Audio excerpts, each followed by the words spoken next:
किसी गुफा में मोटू नाम का एक भूत रहता था जो कि जंगल में आने वाले लोगों को परेशान करता था।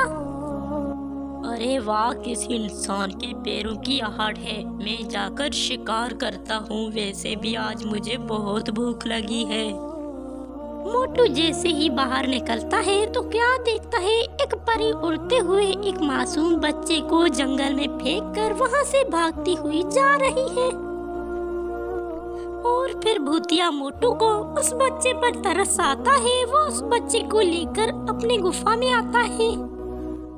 अरे मुझे इस बच्चे को पालना पड़ेगा, लेकिन मैं इस भूतिया रूप में इस बच्चे को नहीं पाल सकता। मुझे इस बच्चे के लिए अपना रूप बदलना पड़ेगा।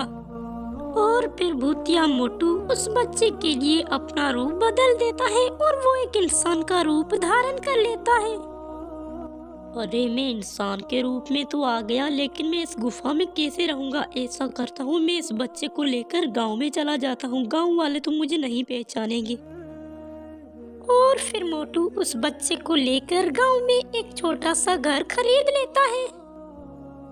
यूं इसी तरह से समय बीतने लगता है। मोटू के आते ही गांव में कोई न कोई गायब हो जाता था।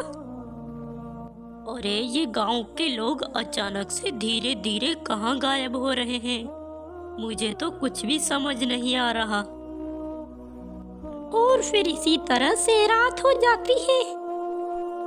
अरे रात हो गई है, मुझे जाकर शिकार ढूंढना पड़ेगा। वैसे भी अब पतलू धीरे धीरे बड़ा हो रहा है। मैं पतलू को इस गांव में छोड़कर भागकर चला जाऊंगा। अरे पापा, मुझे हर रात ऐसे छोड़कर कहाँ चला जाता है? और अब तो कह रहा है कि मैं पतलू को हमेशा के लिए छोड़कर चला जाऊंगा। और फिर मोटू अपने भूत वाले रूप में आकर गांव में जाकर शिकार करने लगता है, लेकिन इस बार पतलू उसे इस भूतिया रूप में देख लेता है। अरे पापा पापा पापा, आप भूत कैसे बन गए? अरे तुम कब आ गए? तुम मेरा पीछा कर रहे थे। अच्छा, तो अब तो मेरे सच्चाई भी जान चुके हो ना बेटा। मुझे माफ करना पतलू बेटा, अब मजबूरन मुझे तुम्हें भी मारना पड़ेगा।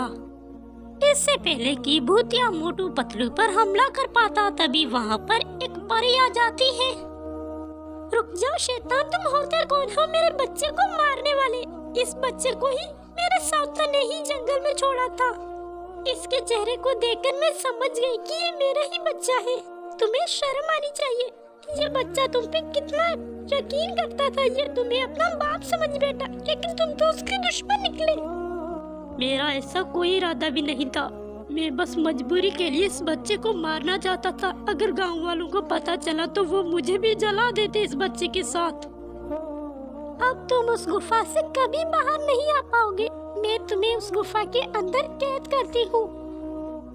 और फिर मोटू बना भूत हमेशा हमेशा के लिए उस गुफा के अंदर कैद हो जाता है और दोबारा लौटकर गुफा से कभी बाहर नहीं आ पाता।